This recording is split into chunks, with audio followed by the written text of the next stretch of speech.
Convido os irmãos para abrirmos a palavra de Deus no Evangelho de Jesus Cristo, segundo escreveu Marcos, capítulo 12.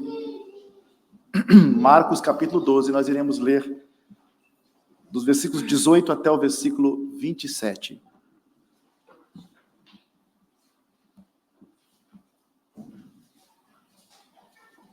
Marcos, capítulo 12, versículo 18 ao 27, diz assim a palavra do Senhor. Então os saduceus, que dizem não haver ressurreição, aproximaram-se dele e lhe perguntaram, dizendo: Mestre, Moisés nos deixou escrito que, se morrer o irmão de alguém e deixar mulher sem filhos, seu irmão a tome como esposa e suscite descendência a seu irmão. Ora, havia 7 irmãos. O primeiro casou e morreu sem deixar descendência. O segundo desposou a viúva e morreu, também sem deixar descendência. E o terceiro, da mesma forma. E assim os 7 não deixaram descendência. E por fim, depois de todos, morreu também a mulher. Na ressurreição, quando eles ressuscitarem, de qual deles será ela esposa? Porque os 7 a desposaram. Respondeu-lhes Jesus: Não provém o vosso erro de não conhecerdes as Escrituras, nem o poder de Deus? Pois quando ressuscitarem de entre os mortos, nem casarão, nem se darão em casamento, porém são como os anjos nos céus. Quanto à ressurreição dos mortos, não tendes lido no livro de Moisés, no trecho referente à sarça, como Deus lhe falou: eu sou o Deus de Abraão, o Deus de Isaque e o Deus de Jacó? Ora, ele não é Deus de mortos, e sim de vivos. Laborais em grande erro. Tá bom até aqui a leitura da palavra do Senhor. Com base neste texto, eu quero partilhar convosco acerca da esperança da ressurreição. A doutrina da ressurreição é central na fé cristã, e neste texto vamos meditar nas palavras de Jesus acerca dessa doutrina. Apenas lembrando os irmãos, para situá-los no texto, é a terceira, literalmente, esta é a terceira de uma série de perguntas feitas ao Senhor Jesus por seus opositores neste contexto da narrativa do Evangelho segundo escreveu Marcos. É a terceira. Desta vez, os oponentes são os saduceus, um grupo aristocrático de famílias sacerdotais que literalmente governavam os trabalhos no templo, de quem também o sumo sacerdote fora escolhido. Podemos verificar isto quando lemos o livro de Atos dos Apóstolos, capítulo 4, versículo 1, capítulo 5, versículo 17. Na altura, os sacerdotes estavam muito conectados a este grupo, os saduceus. Um historiador muito conhecido na história, historiador judeu muito conhecido, Flávio Joséfos, ele disse o seguinte: ele identifica que os saduceus faziam parte dos 4 principais segmentos do judaísmo no primeiro século, junto com os fariseus, os essênios e os zelotes. Na reflexão do domingo em que eu estava a pregar em Marcos, antes da conferência, eu destaquei aqui os fariseus e os zelotes. Desta vez será os fariseus. E, de acordo com aquilo que nós sabemos sobre eles na Bíblia, enquanto os fariseus acreditavam na ressurreição, acreditavam no juízo final, no julgamento final, acreditavam na imortalidade da alma, os saduceus, entretanto, negavam tudo isso.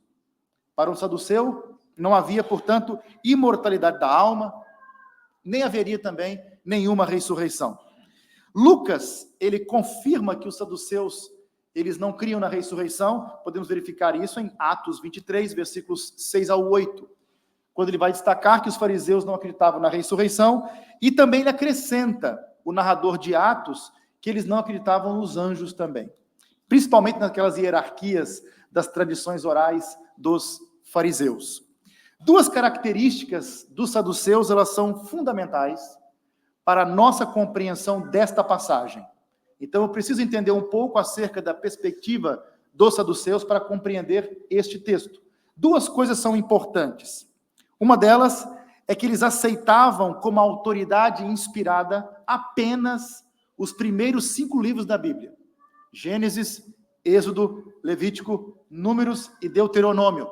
Nós chamamos isso de Pentateuco. A lei, a Tora.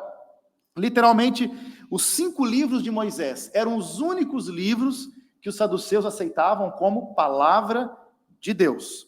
Eles não aceitavam os profetas nem os escritos. O livro dos Salmos, por exemplo, nada disso era para eles palavra de Deus. Tinha valor histórico, mas não palavra de Deus. Uma outra característica muito importante dos saduceus, evidente no próprio texto, é que eles negavam a doutrina da ressurreição. Isso diz logo no versículo 18, na abertura. Então, os saduceus que dizem não haver ressurreição. Então, 2 coisas importantes acerca deles. E aí vamos agora, a partir deste texto, verificar a pergunta dos saduceus. Temos aqui a pergunta e temos a resposta de Jesus. Qual foi, então, a pergunta? Eles queriam negar a ressurreição. E então eles utilizaram aqui, eu poderia dizer, uma bala de prata para eliminar de vez a doutrina da ressurreição. E o pano de fundo dessa bala de prata, desse golpe na doutrina da ressurreição, esse golpe dos saduceus, portanto, contra a ressurreição, é o casamento levirato. Eles foram lá em Deuteronômio, capítulo 25, versículos 5 ao 10, que descreve a ordem de Deus a Moisés do casamento levirato, que era uma lei na terra de Israel e também se tornou uma cultura. Este casamento afirmava que um homem casado, se ele morre sem ter descendência, sem ter, no caso, filhos, nesse caso do sexo masculino, o seu irmão devia, portanto, se casar com a esposa dele. Então, eu sou irmão de um homem casado lá e ele não gerou filhos. Se meu irmão morre, eu que sou na sequência, o irmão que vem na sequência, imagine que tenha 7 irmãos, como neste caso, eu deveria então assumir a mulher do meu irmão para manter o patrimônio na família e dar uma descendência para ele. Literalmente, esta era a lógica, perpetuando então o nome do irmão morto. Os saduceus aqui, eles constroem um cenário na pergunta, porque dificilmente aconteceria na prática isto que eles vão narrar, mas a ideia deles é levar o argumento ao absurdo para negar a doutrina da ressurreição. Então eles constroem um cenário hipotético, em que 7 irmãos, literalmente, se casam com a mesma mulher, naquela sequência, não é? Eles se casam e morrem antes de ter filhos. Portanto, o primeiro vai, morre, não tem filhos. O segundo, o terceiro, o quarto, o quinto, o sexto, até o 7º. E, por fim, esta viúva azarada morre também. Esse é o ponto. Com prazer, com muito prazer e deboche, os saduceus, então, eles soltam uma piada, que é a pergunta no versículo 23. Jesus, vamos lá, na ressurreição, de quem esta viúva será esposa, visto que 7 se casaram com ela? Quem vai ser, então, a esposa? A pergunta hipotética deles não era sincera, porque eles estão a perguntar, na ressurreição, quem vai ser o marido dela? Eles não acreditam em ressurreição. Então, a pergunta é uma pergunta, literalmente, para negar a doutrina da ressurreição. O que acontece por detrás aqui da pergunta? Os saduceus, eles acham que, dado o cenário aqui, que eles acabaram de propor para Jesus, em que 7 se casaram sem deixar descendência, e agora morre também a viúva, como é que vai ser isso na ressurreição? Isso significaria, na visão deles, de que na ressurreição, Deus iria tolerar a poliandria. Uma mulher casada com vários homens. Isso seria absolutamente repugnante para a mentalidade de um judeu. Então, esta pergunta dos saduceus, a ideia deles, basicamente, aqui nós chamamos isso no argumento retórico de reduction ad absurdum. A ideia de levar o argumento até o absurdo para demonstrar para Jesus que não há ressurreição, que não há hipótese de ressurreição. Portanto, a conclusão é tão ridícula que não podia haver ressurreição. Este é o ponto. E eles estão usando Deuteronômio 25, versículos 5 ao 10. Estão usando a Bíblia. E muita gente usa a Bíblia para falar asneiras, para falar coisas estúpidas, literalmente, para falar blasfêmias até. E eles estavam a fazer isto. E por trás dessa pergunta está a suposição grosseira e errada de que a vida na ressurreição, ela não será diferente como esta vida na terra. Então eles achavam que a diferença entre a vida na ressurreição e a vida atual é que na ressurreição vamos viver para sempre. Mas é tudo mais do mesmo, é tudo igual. Portanto, essa era a lógica deles. Excepto, na visão deles, uma vida mais caótica. Neste caso, da mulher ter tantas pessoas aí, tantos maridos ao mesmo tempo. Portanto, a pergunta na ressurreição de quem ela será esposa evoca esta imagem ridícula, portanto, de um quarto superlotado, literalmente, na vida após a morte. Agora, o ponto dos saduceus aqui é a ideia, que a ideia de ressurreição, portanto, ela é incompatível com a lei. Esse é o argumento. Jesus, olha a lei do casamento levirato. Se esta lei é a lei de Deus, esta ideia de ressurreição não combina. Porque a ideia seria de que, a visão deles, que o casamento levirato depunha contra a vida após a morte. Contudo, meus irmãos, não existe nada em Deuteronômio 25, versículos 5 ao 10, que se aplique à vida futura. Do ponto de vista deles, então, a única continuidade da personalidade após a morte é através dos descendentes do falecido. Então, o que eles entendiam? Se Deus exige que um irmão casa depois com aquela mulher para manter a descendência, é porque a única vida que existe é esta. Então, suscitar a descendência é a permanência da nossa personalidade, da nossa descendência neste mundo, porque não há nada depois daqui. Essa era a visão dos saduceus. Eles, então, se apegavam àquela antiga ideia judaica também, essa era uma visão muito forte nos saduceus, de que envolvia viver muito tempo, a ideia de que uma vida boa, uma vida bem-aventurada, é viver muito tempo, até ficar muito idoso e ter muitos filhos. Então, a ideia deles de que ser bem-aventurado é viver muitos, muitos anos, morrer aos 110 e ter muitos filhos e muitos netos, isto é o sinal da bênção de Deus. Porque não há nada, se há é muito obscuro, ninguém sabe. Esta perspectiva existia naquela altura. Veja a resposta de Jesus agora, os versículos 24 ao 27. Só para questão de enquadramento, no versículo 24, o Senhor Jesus disse, o vosso erro, né? O vosso erro. E no versículo 27, ele conclui todo o argumento dizendo, grande erro, laborais em grande erro. Erro. E nós temos aqui uma estrutura retórica interessante. Ele abre e fecha o seu argumento dizendo que eles estão equivocados, que eles estão a laborar em erro. E quais são os dois erros que eles cometem? Não conhecem as Escrituras e não conhecem o poder de Deus. Errais porque não conhecem as Escrituras e porque não conhecem o poder de Deus. Então, vamos observar aqui quais são, então, a rejeição que Jesus faz aqui. Por dois motivos ele rejeita o argumento dos saduceus. Primeiro motivo de Jesus rejeitar o argumento dos saduceus, é que eles têm uma compreensão errada do que significa a ressurreição. Jesus disse, pois quando ressuscitam os mortos, não se casam, nem se dão em casamento, mas são como os anjos no céu. O primeiro motivo para Jesus rejeitar a noção dos saduceus no tocante à ressurreição é de que não há continuidade exata. Existe continuidade e existe descontinuidade. Ou seja, na ressurreição eu vou ressuscitar, que estou em Cristo, como ele ressuscitou, mas não numa mesma realidade cósmica. Não nas mesmas condições, muda as coisas. Isso não significa, portanto, algumas pessoas caem neste erro, de que as pessoas não terão gênero, por exemplo, no novo céu e na nova terra. Significa simplesmente que elas não serão casadas, que não haverá casamentos.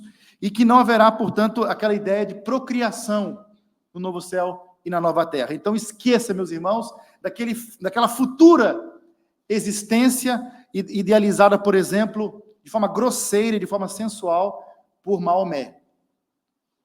De que ao acordar na eternidade, o homem vai ter muitas mulheres lá. Isso não vai acontecer. Isso não é o que a Bíblia ensina de modo algum. Portanto, na futura existência do cristão, não existe, portanto, esta ideia grosseira e sensual de um paraíso concebido por Maomé. Segundo aspecto importante, Jesus, ele argumenta a favor da ressurreição, citando a história de Moisés junto àquela sarça que ardia e não se consumia, e as palavras específicas de Deus para Moisés, no capítulo 3, versículo 6. Eu sou o Deus de Abraão, o Deus de Isaque e o Deus de Jacó. Eu sou o Deus dessas pessoas. Então, essa linguagem é uma linguagem de aliança. Quando a Bíblia diz, eu sou o Senhor teu Deus, relação eu-tu. Não é que ele é um Deus, ele é o teu Deus. Ele é o meu Deus. Então, há um relacionamento entre eu e este Deus. Portanto, Deus não pode estar num relacionamento, não pode estar numa aliança com pessoas que não existem. Ele é o Deus de Abraão, Isaque e Jacó. Isso significa que essas pessoas são pessoas reais e de que a imortalidade das nossas almas é uma realidade bíblica. Não importa o que eles digam. Então, por outras palavras, Abraão, Isaque e Jacó estavam mortos quando Deus aparecera a Moisés. Estavam mortos, literalmente. Eles estavam sepultados na caverna de Mecapela, em Hebrom. Eles estavam lá sepultados. Mas Deus disse, eu sou o Deus de Abraão, Isaque e Jacó. E Jesus complementa, ele não é Deus de cadáveres. Ele é Deus de vivos. Ele não é Deus de mortos. Ele é Deus de vivos. Portanto, para que isto fosse verdade, os patriarcas deveriam continuar existindo além de suas mortes, e que também futuramente seriam ressuscitados para a concretização desta aliança que Deus fez com Abraão, com Isaque e com Jacó. Então o argumento de Jesus é interessante, porque bastava Jesus citar Daniel 12, versículos 1 e 2. Lá em Daniel capítulo 12, claramente o profeta fala de ressurreição dos mortos. Por que Jesus não usou Daniel 12?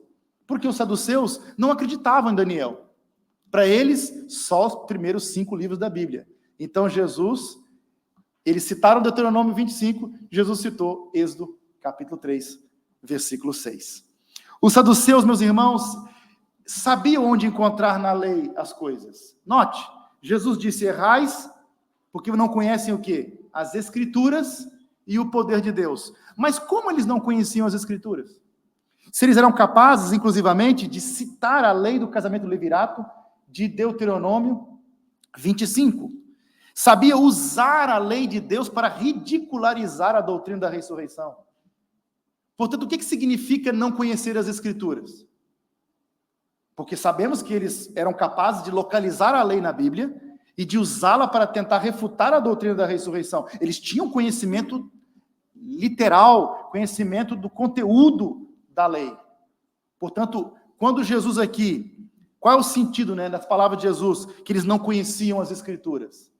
Lendo neste contexto, verificamos que o fato deles não reconhecerem as Escrituras como uma palavra poderosa de um Deus vivo, eles estavam subestimando literalmente o poder da palavra de Deus para criar uma nova realidade cósmica em que já não haveria casamento, seriam como os anjos. Eles estavam a negar literalmente o poder da palavra de Deus, que é maior, inclusivamente, que o poder da morte. Nem a morte é grande o suficiente para o poder da palavra de Deus. Eles estavam a interpretar errado a Bíblia e estavam a mostrar incredulidade. Não basta você conhecer os mandamentos, tem que crer neles. Tem que crer nos mandamentos. Não basta conhecer a Bíblia, tem que crer na palavra de Deus. Portanto, alguém pode tirar a nota máxima na escola dominical, saber recitar todas as doutrinas que nós ensinamos, mas não crê em nada disso.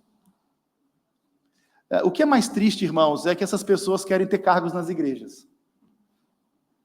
Eu não creio, mas eu quero mandar aqui, pode ser? Não. Porque se eu não creio na palavra de Deus, eu não tenho moral, eu não tenho autoridade para ensinar, para liderar na casa de Deus. Isto é um absurdo, inclusivamente. Mas, infelizmente, virou moda hoje em dia. Porque algumas comunidades já são clubes sociais, e não mais uma igreja verdadeira. E nós precisamos refletir sobre isso. Jesus está confrontando líderes religiosos que não acreditavam na Bíblia como palavra poderosa de Deus. É possível isso, irmãos? É possível. Os saduceus eram os liberais da época, pastor Alexandre. Os liberais da época. Então, o Senhor Jesus enfrentou liberais também naquela época. Jesus rejeita aqui nesse texto as imagens terrenas que nós idealizamos às vezes, porque os saduceus começaram a pensar como é que seria no novo céu e na nova terra. Eles começaram a conceber e construir uma imagem hipotética acerca do futuro, da existência futura do povo de Deus, a partir daquilo que eles conhecem neste mundo. E eles colocaram coisas mundanas numa realidade cósmica totalmente diferente. E o foco, às vezes, o nosso foco do futuro é de uma vida de paz, eu vou sentir assim, eu vou sentir assado. Só que todo o foco que Jesus deu é em Deus. Jesus focou no nosso relacionamento com Deus. Este foi o foco de Jesus. Portanto, os saduceus, eles retrataram a vida da ressurreição em termos que eles estavam familiarizados na vida terrena. Mas isso não faz o menor sentido. Jesus responde que a ressurreição é a entrada para uma existência de algo novo, para uma vida glorificada, e que está muito além de qualquer coisa que nós podemos imaginar. Lembrando das palavras de Paulo em 1 Coríntios, capítulo 2, versículo 9. Nem olhos viram, nem ouvidos ouviram, e nem penetrou em coração humano as coisas que Deus preparou para aqueles que o amam. Portanto, explicar a vida da ressurreição a partir daquilo que, a partir da nossa visão aqui terrena, é algo impossível para nós. É mais ou menos assim. Pensa numa pessoa que viveu isolada por toda a sua vida numa tundra ártica, lá no Ártico, isolado no gelo. E tenta explicar para ele o que seria uma praia tropical. Ele foi criado na tundra ártica, só viu gelo na frente dele. E então eu tenho que explicar para ele como é viver numa praia tropical, literalmente. E com muita dificuldade eu poderia descrever as palmeiras, a praia arenosa, os pássaros coloridos, peixes, conchas e corais. Eu tentando explicar a alguém que não tem nenhuma concepção dessas coisas, que nunca viu isso na vida, nunca viu uma imagem, nunca teve acesso à internet. Seria mais fácil para nós descrever não o que há, mas aquilo que não há. Não é assim? Essa foi a lógica de Jesus. Jesus não deu uma descrição completa, usando coisas terrenas. Jesus, ao invés de dizer aquilo que vai ter lá, ele diz aquilo que não vai ter lá. Seria mais fácil dizer, olha, lá não vai ter nenhuma neve. Ele está vendo a neve. Não vai ter nenhuma neve. Não vai ter ursos polares, não vai ter blocos de gelo, não vai ter ventos congelantes. Nada disso vai haver nessa praia tropical. Então, falar daquilo que não vai haver é mais fácil do que tentar explicar coisas que eu nunca vi, que não entram na minha cabeça. E Jesus disse, então, aos saduceus, de que não existirá na vida futura nenhum casamento. É isso que ele disse. O casamento é uma relação apenas para esta vida. Não existe casamento eterno. Então, olha, se tiver algum mórmon aqui, não fique chateado comigo. Não fique. Não tem casamento no céu. Não tem casamento eterno. Na vida futura não haverá relacionamento conjugal. Serão ambos uma só carne, não um só espírito. Se fosse um só espírito, não tinha como desfazer, não é? Portanto, não tem necessidade de procriação no estado eterno. Jesus está refutando, então, a tese dos saduceus. A vida da ressurreição, ela é como a nossa vida na terra, apenas num único aspecto. O que eu posso dizer com base na Bíblia, das palavras de Jesus, do que vai ser real, que é real agora, e que vai ser real no novo céu e na nova terra? A morte não coloca fim no nosso relacionamento com Deus. Isso é importante entender. O irmão pode morrer, sua parte imaterial ser separada do seu corpo voltar para o pó, o espírito volta para Deus que o deu. A sua comunhão com Deus, o seu relacionamento com Deus continua mesmo depois da morte. e continuará por toda a eternidade na ressurreição. Portanto, a morte não é sinônimo de extinção. Alguns defendem isso. Morreu, acabou. A morte não é sinônimo disso. Abraão, Isaque e Jacó, eles já estavam mortos quando Deus se revelou a Moisés, lá na sarça, dizendo, eu sou o Deus de Abraão, Isaque e Jacó. Portanto, para Deus, eles estavam vivos e em relacionamento com eles. Basicamente, então, eu posso destacar isso. Ser filho de Deus não é uma existência transitória. Essa existência continua, dura para sempre. Algumas pessoas, influenciadas por representações culturais, elas temem, e notem isso, algumas pessoas pensam isso, que o céu vai ser um tédio. Quem já ouviu essa história? Vai ser um tédio. Por exemplo, um flutuar sem fim nas nuvens a tocar harpas. É o que vai ser o céu. Ou aquele coral, eu já ouvi alguém dizer assim, no céu vamos cantar num coral, e o coral vai cantar, mas se parar um segundo, Deus tem uma crise existencial, porque ele se alimenta de hino. Então tem que cantar, porque se parou, Deus fica chateado. Gente, estamos tentando colocar as coisas de Deus de uma maneira totalmente carnal. Totalmente carnal. A Bíblia não nos permite fazer isto. Não tente idealizar coisas a partir da sua vivência terrena para construir um cenário. Não vai ser tédio nenhum. Basta olhar para as Escrituras. A Bíblia ensina que o Deus infinitamente criativo do universo, que nos deu o vislumbre do seu gênio, literalmente, seu gênio criativo neste planeta maravilhoso, diverso, ele está preparando algo muito maior, que a nossa mente humana não consegue nem imaginar, nem olhos viram, nem subiu no coração do humano. Não há nada aqui neste mundo que chega perto daquilo que Deus preparou para nós. Então, tentar reproduzir isso como um tédio, e tem outros que fazem brincadeiras até com isso, não faz o menor sentido. Não haverá casamento, mas isso não significa que os nossos relacionamentos serão inferiores na eternidade. É verdade que todos os relacionamentos na presença de Deus, eles serão mais profundos do que qualquer coisa que experimentamos nessa vida. Muito mais profundo do que relacionamento pai e filho, mãe e filho, marido e mulher. A intimidade e a profundidade será de longe muito mais grandiosa e maravilhosa. Concluindo, irmãos, Jesus, no Evangelho de Marcos, previu a sua ressurreição 3 vezes.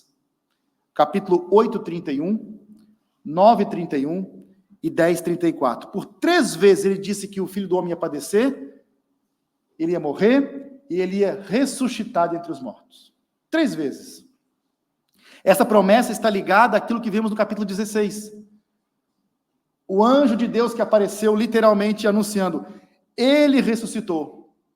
Ele não está mais aqui. Portanto, a promessa da ressurreição de Jesus, ela cumpriu-se. O anjo, ele testificou na conclusão do evangelho que Deus é mais poderoso que a morte. Mas aqueles fariseus estavam a negar isso. Mas porque Cristo ressuscitou, a morte não tem a última palavra. Não tem. Os crentes em Jesus, eles podem esperar uma existência pessoal exatamente como a do Cristo ressuscitado, em circunstâncias radicalmente transformadas. Este corpo mortal vai se revestir da incorruptibilidade, da imortalidade. E assim, na semelhança de Cristo, habitaremos no novo céu, na nova terra, com corpos gloriosos, corpos celestiais. A esperança cristã, meus irmãos, ela não é um consolo pela vida que perdemos ao morrer. A esperança cristã, bom, eu perdi esta vida ao morrer. Não. A esperança cristã é a ressurreição. É a restauração de todas as coisas, não apenas da vida que nós perdemos aqui, mas de algo que nunca tivemos aqui. Algo perfeito, grandioso, que não há palavras para descrever. Nem Jesus descreveu para os saduceus, só descreveu em termos negativos do que não vai haver lá, mas uma coisa que sabemos que vai haver é comunhão eterna e profunda com Deus. Há uma coisa que devemos manter clara em nossas mentes, e devemos estar preparados, porque há 2 ressurreições. Vamos ler aqui, antes de terminar a reflexão, em João capítulo 5, versículo 29. para o irmão sair daqui com o seu coração preparado em Deus. Observe o que diz a palavra de Deus, João 5:29.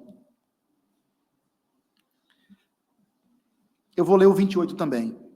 Não vos maravilheis disto, porque vem a hora em que todos os que se acham nos sepulcros ouvirão a sua voz e sairão. Os que tiveram feito o bem para a ressurreição da vida, e os que tiveram praticado o mal para a ressurreição do juízo. Para o crente no Senhor Jesus Cristo, a ressurreição será a maior de todas as bênçãos. Este corpo está aguardando ansiosamente a sua redenção. A minha alma já está redimida, sua alma, irmão, em Cristo já está redimida, mas nossos corpos ainda são corpos mortais, que adoecem, sofremos nos nossos corpos os efeitos da queda ainda, não estamos libertos da presença do mal e do pecado. Para nós será uma bênção a ressurreição, mas para os ímpios, para os profanos, para os que não creem em Jesus Cristo, a ressurreição será miséria e maldição, será a ressurreição para juízo. Que jamais descansemos, nenhum de nós, enquanto não estivermos unidos a Cristo, porque unido a Cristo você tem a sua morte nele e a sua ressurreição nele também. Ele é a ressurreição e a vida. Só nele podemos ter alegria no porvir. Só nele temos esperança. Portanto, quem ainda não se arrependeu de seus pecados e não creu em Jesus, faça isto hoje. Se arrependa dos seus pecados para com Deus. Creia no Senhor Jesus Cristo e habitaremos no novo céu e na nova terra para sempre com Deus, em perfeita graça, comunhão e felicidade. Amém, meus irmãos?